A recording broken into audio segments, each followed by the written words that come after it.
le thème qui vous est proposé pour votre débat est le suivant. Doit-on laisser les femmes catées? Abdi Hassan Doubet pour, Kamil Dimbio Mohamed contre. Je donne la parole à Abdi Hassan Doubet. Merci, cher Géry. Mesdames et messieurs les invités, chers orateurs, bonsoir. La question du débat qui nous est proposée ce soir est: doit-on laisser les femmes catées? Pour moi, oui. Nous sommes dans une société où aujourd'hui, les femmes ont presque tous les droits. Donc, pourquoi leur priver de celui de cater? Alors qu'avant tout, il ne s'agit de mastiquer quelques feuilles fraîches qui leur donnent de l'énergie. Moi, je dirais que dans certains pays, aujourd'hui, les femmes ont le droit d'avorter, le droit de se marier entre elles. Mais croyez-vous que le droit de cater est-il plus dangereux que celui d'avorter? Du moment que cater n'a aucun effet sur sa santé ou qu'elle n'a aucun effet dans sa vie, moi je plaiderai en sa faveur pour qu'elle a son droit. Je me suis demandé, j'ai 22 ans, je me suis toujours demandé pourquoi c'est toujours les femmes qui doivent se battre pour avoir leurs droits. Elles se sont battues pour leur droit de vote, elles se sont battues pour leur droit de reconnaissance, et aujourd'hui, elles se battent pour avoir le reste de leurs droits. Donc, le droit de cater est l'un d'entre eux. Elles nous ont montré, la femme, elle nous a montré de quoi elle était capable. On la croyait faible, elle n'est plus faible. On la croyait moins intelligente, elle est plus intelligente que nous, parfois. Donc, si je reviens à la question du cat, le cat, c'est un arbuste ou un arbrisseau, comme le définissent les dictionnaires, de la famille des Célestracées, originaire d'Éthiopie et une partie d'Arabie, plus particulièrement au Yémen. Donc, doit-on donner ou doit-on laisser les femmes cater? Donc, le cat, comme je l'ai défini, c'est un arbuste ou un arbrisseau qui donne une euphorie, c'est ce qu'on appelle. Donc, pour moi, on doit laisser la femme cater. Parce qu'une femme, lorsqu'elle catte ou qu'elle mastique cette herbe fraîche, ça lui donne plus d'énergie. Et qu'est-ce qu'on remarque dans les foyers où les femmes cattent? Peut-être vous direz le contraire, mais le soir, quand on dort alors que la maison est en état cauchemardesque. On se réveille, c'est le plein lune, c'est l'éclairage. Vous allez certainement dire que la femme catteuse a failli à ses responsabilités de mère ou de femme. Mais j'ai été témoin. Je n'ai pas quelqu'un qui catte dans ma famille, mais j'ai été témoin d'une expérience. Une femme, elle était colocataire avec nous, elle cattait. Vous savez ce que j'ai remarqué? C'était il y a très longtemps, mais ça a toujours resté dans ma mémoire. Lorsque cette femme cattait, à 7h du soir, à 19h du soir, elle commençait les cours de ses enfants. Et là, comment elle enseignait, je croyais que j'étais dans une salle de cours en la regardant juste enseigner ses enfants. Aucune erreur grammaticale n'était tolérée. Aucune erreur du vocabulaire, du conjugaison. La moindre erreur où l'accent sur le E était puni. Croyez-vous qu'elle a failli à ses responsabilités? Moi, ça m'a autant aidé d'être avec cette femme. Parce que c'était une époque où j'étais dans ma folle jeunesse, comme on le dit. Je rentrais un peu tard. Dès que je toquais la porte, elle était là pour l'ouvrir. Sans que mon père et ma mère ne s'aperçoivent. Donc, pour ce qui est de l'entretien de son mari était un militaire. Donc, à 4h du matin, dès qu'il partait, elle repassait son tenue militaire. Elle préparait son petit-déj mais également les habits de ces enfants pour aller à l'école. On est 4 heures du matin. Vous savez, les enfants, ils auront au cours à 7 heures. Elle est largement en avance. Une fois qu'elle a emmené ses enfants à l'école, elle revenait pour se reposer en paix. Elle l'a mérité. Moi, je dirais que le 4 aujourd'hui, il n'est pas seulement consommé, comme vous le savez, à Djibouti, au Yémen ou en Éthiopie. Mais il y a également des pays européens à laquelle on consomme le 4. Aujourd'hui, dans les hautes plaines éthiopiennes, l'homme, il a pour simple rôle de planter le 4 et parfois de le collecter. Mais une fois du collecte, du ramassage, de l'emballage, du conditionnement, de la vente aussi, ce sont des femmes qui s'en chargent. Ce sont des femmes qui vendent la majorité. Déjà, c'est 1%, je crois, 2% des hommes qui vendent le 4. Donc, elles méritent. Pourquoi ne méritent-elles pas de cater? Je n'inciterai pas toutes les femmes ou celles qui ne désirent pas cater à commencer à cater dès aujourd'hui.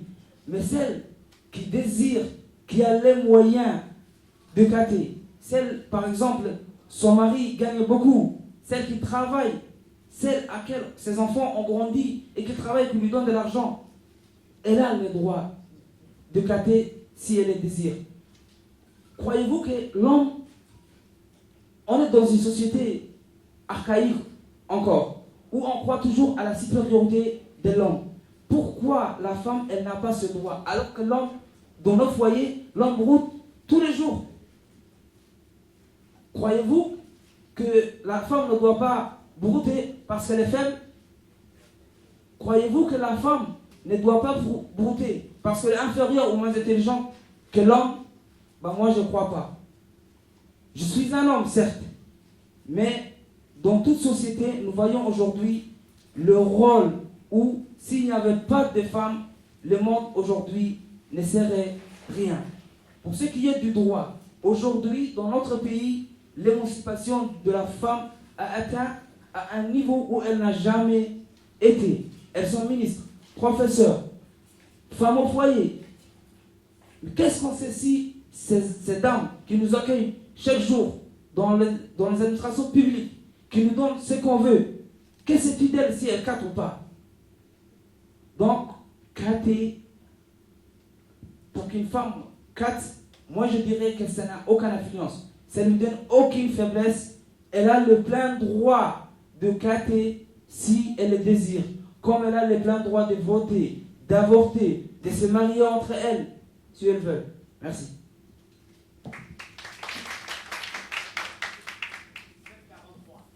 Bon, nous donnons la parole à M. Kamil Dimbio Mohamed. Bonsoir, M. Ligeri. Bonsoir, le public. Bon, je suis très ravi de me présenter encore une fois sur cette arène de combat qui change des idées.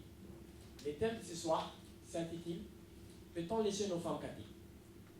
Malheureusement, je vais te convaincre ce soir, parce que tu ne pousses pas une femme catée, parce qu'elle va transformer ta vie en misère. Tu vas me remercier. Bon. La définition que tu as donnée en fait, tu as un peu masqué les choses. Je vais un peu t'éclaircir bien la définition. Le rat est avant tout une drogue. Une drogue qui entraîne une dépendance. Écoutons, et comme toute drogue, il est également associé à certains effets négatifs. Quels sont ces effets négatifs? Tout d'abord, c'est l'insomnie, la perte d'appétit, la constipation, désir sexuel élevé chez les femmes, l'impuissance chez les hommes, et les cauchemars, j'en passe. Une femme djiboutienne, moi je ne la définis pas comme une femme à l'occidental. Une femme djiboutienne, je l'apprécie comme au juste valeur d'une femme musulmane. Qu'est-ce que l'islam introduit d'une femme? L'islam a consacré à la femme une place honorable. Honorable en lui assignant le rôle d'éducatrice de génération. Il a relié la prospérité de la société à sa prospérité et sa corruption à la sienne. Et car son rôle dans la société est d'importance majeure.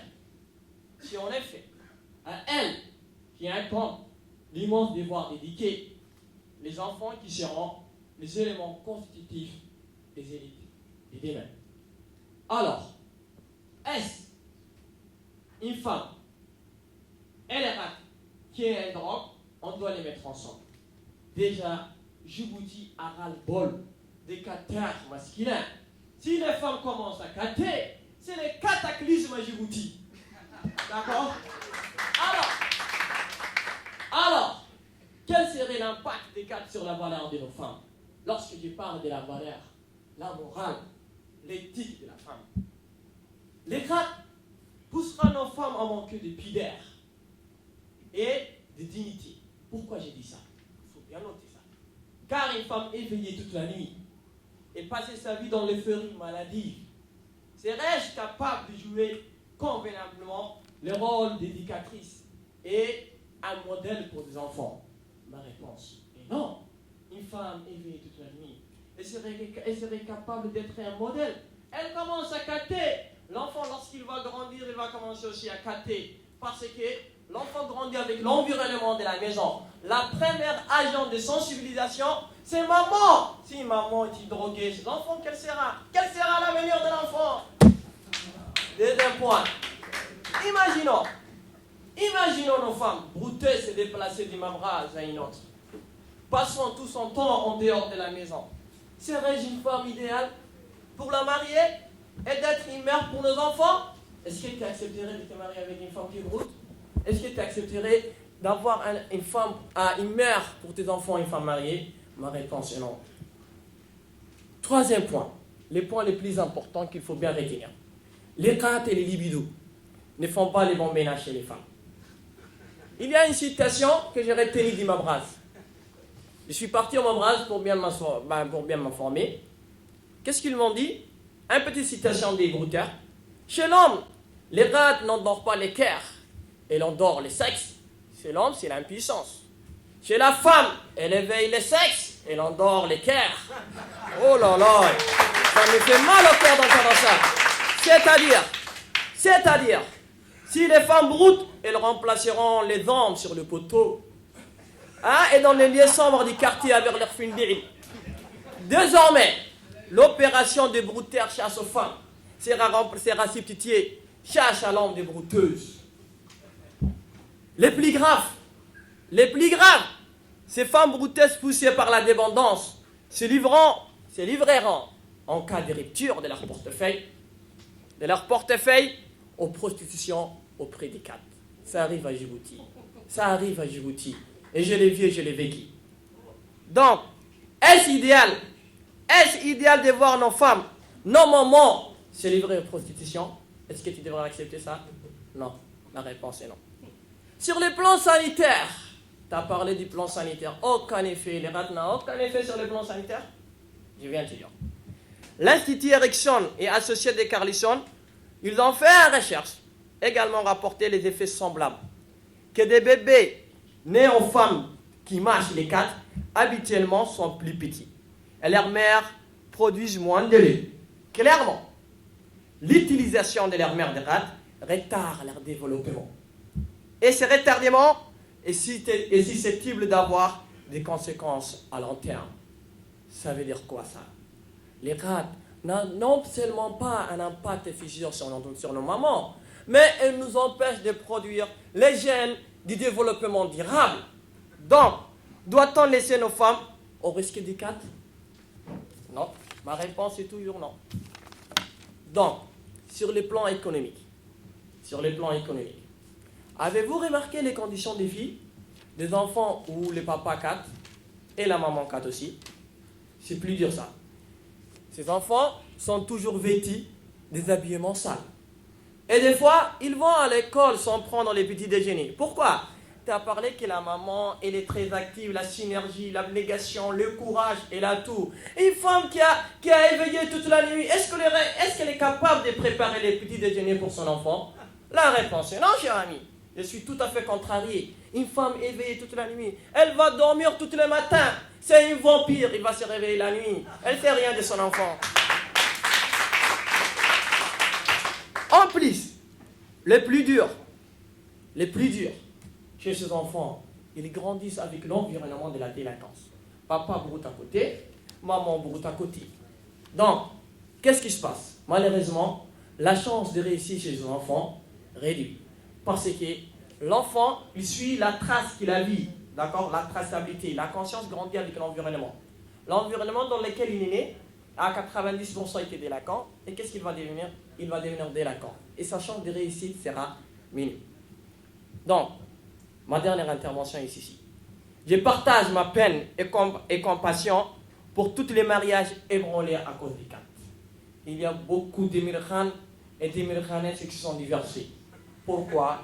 Tout simplement parce qu'ils ne supportent pas. Ça, c'est la bombe atomique. Ça, c'est la bombe hydrogène. Boum!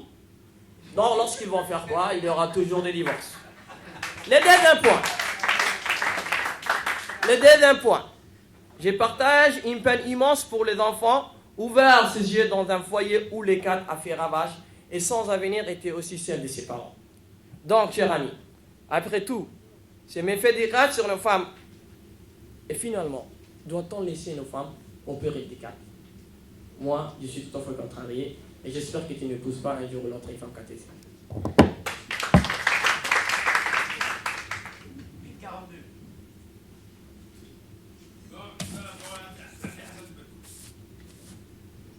Ça a été chaud, mais j'aimerais revenir sur votre analyse. Vous avez dit que le CAT est un drogue. Aucune étude aujourd'hui, aucun médecin, aucun spécialiste. Croyez-vous que si le CAT était une drogue, est-ce que j'ai l'air d'un drogué? Pourtant, j'ai caté cet après-midi. Mon père, CAT, plus de 40 ans. J'ai jamais vu mon père trembler, ni trembler. Croyez-vous que le gouvernement djiboutien, le président de la République, oserait accorder à ce qu'une drogue se vende dans la République de Djibouti, en plus, à un moindre coût, et que tout le monde en profite?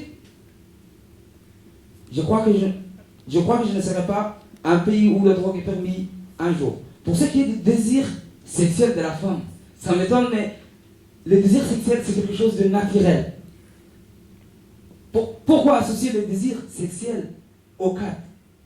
Parce que là, le désir sexuel appartient à l'homme et à la femme. C'est naturel. Pour ce qui est de la religion, aucun verset coranique. Tout ce que nous trouvons aujourd'hui, sectaire de mal, ça a été déjà prédit dans les Saint-Coran et dans les hadiths du prophète sallallahu alayhi wa sallam. Aujourd'hui, dans la religion, donne-moi un verset qui dit que la femme ne doit pas cater. Un article dans toutes les constitutions du monde, dans toutes les conventions internationales, disant que la femme a tous les droits, hormis celui de cater. Et on devient fou dans un instant. Le déplacement extérieur est de mauvaise. Là, c'est une autre histoire. La femme, pourtant, on doit accorder la liberté de cater dans sa maison. On doit lui donner le moyen de cater. Pourquoi elle ne se déplace pas dans les mabraises? Pour le déplacement extérieur, c'est les gens qui n'ont pas les moyens. C'est le hayran qui sort et qui se déplace à l'extérieur. Mais la dame qui a les moyens chez elle, qui a l'argent, qui a tout, qui a un mari, mais là, elle mérite de cater chez elle. Pour ce qui est de l'économie, mais calculons depuis, je ne sais pas, depuis la création du Djibouti, si on revient dans le cadre plus petit, parce que je n'étais pas là, depuis la création de la République de Djibouti, les hommes, depuis ces jours jusqu'à aujourd'hui, on cate chaque jour. Chaque jour, des millions de cateurs. Pourquoi seulement, lorsque la femme veut cater, on dit, ah, c'est une entrave à l'économie? Jeune homme, mon ami, c'est que vous avez un problème avec les femmes. Vous pointez du doigt, vous ciblez la femme cateuse. Pas la femme cateuse, mais la femme en elle-même. Pour ce qui est de l'économie, le CAT, que ce soit homme ou femme, le CAT est le secteur où l'État gagne le plus de recettes. Mais également, des milliers de familles en dépendent de la consommation. Donc, si nous laissons nos femmes cater, on aura plus de cateurs, plus de demandeurs de CAT, les Éthiopiens vont planter plus. Donc, c'est le cercle vertueux de l'économie.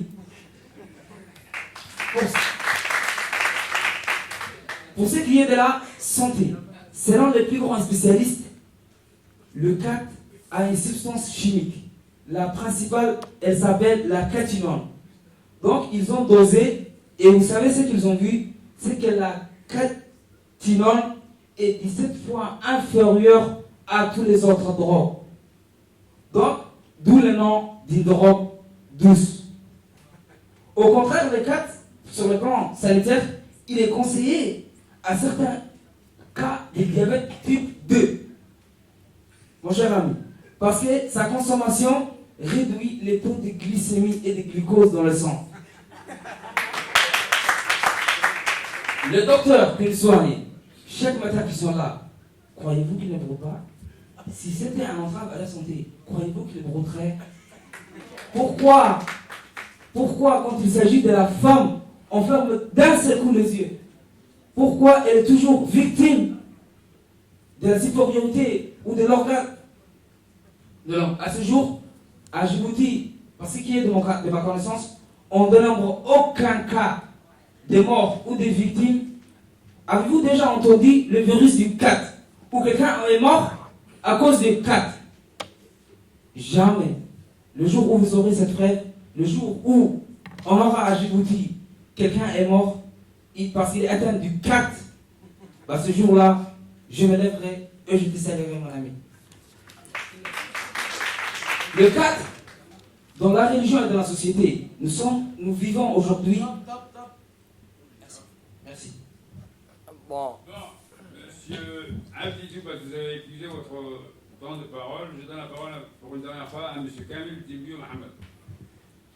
Monsieur, cher ami, toi, tu t'intéresses plus à la liberté des femmes qu'aux dignités des femmes. Franchement, moi, je m'intéresse aux dignités des femmes. Une femme,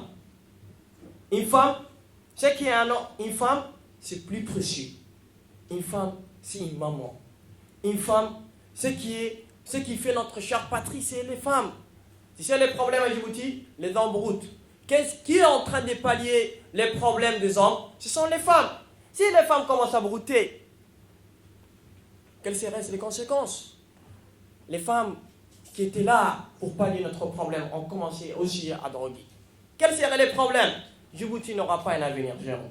Djibouti n'aura pas un avenir. Qui va penser à construire notre pays? Tu parles sur le plan économique. Il y a toujours des milliers d'argent qui sont en fuite vers l'Éthiopie. Cet argent aurait dû suffire à construire des hôpitaux. Cet argent aurait dû suffire à construire des écoles pour participer au développement de notre pays. Tu parles que l'argent des rats favorise l'économie de notre nation? Non, jeune homme. C'est la décroissance, c'est la fuite monétaire. Les rats, c'est la misère de notre pays. Depuis le jour où les rats est venu dans notre pays, c'est la misère. Ce qui nous pousse, ce qui nous retarde, c'est les rats. Elles ne nous poussent pas. Elles nous empêchent à revendiquer notre train. Elles nous empêchent à revendiquer notre devoir. Elles nous empêchent à travailler d'abnégation. Elles nous empêchent à penser pour notre pays. Tu parles que les rats ont un avantage? Moi, je préfère que les hommes.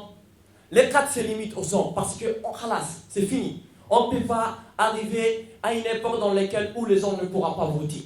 On doit limiter les rats aux hommes. Pourquoi? Parce que les erreurs des hommes à Djibouti sont palliées par les femmes. Alhamdoulilah que les femmes sont là. Autrement, de plus, tu as dit que le gratte n'est pas un drogue.